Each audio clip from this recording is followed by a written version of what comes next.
All the springs. Nice. Давай, я не знаю. Цікаве процесія з парасолями кольоровими. Я его Такого ніколи не було.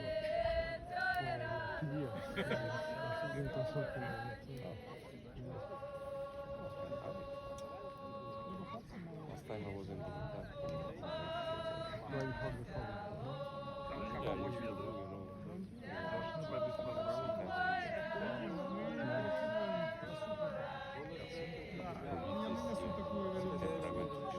Окей.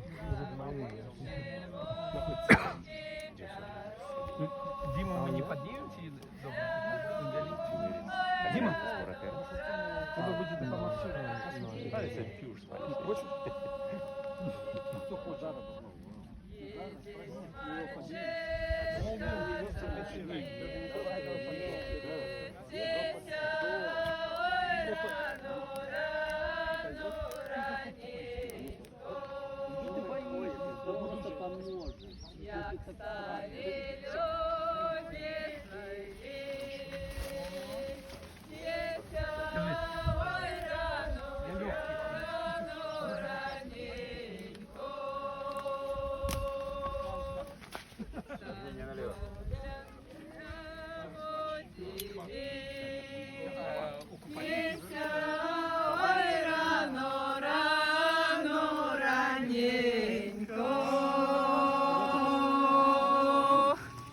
Сам Жаян едет, як жар.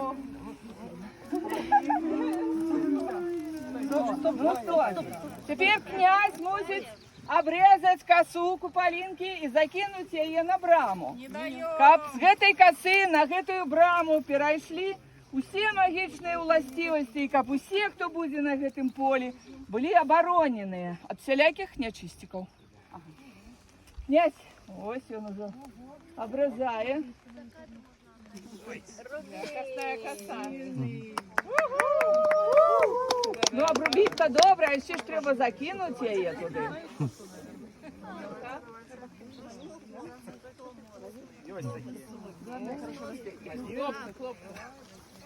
Хлопці, берися. Хлопці, ваше діло. О, О, все, живи Беларусь.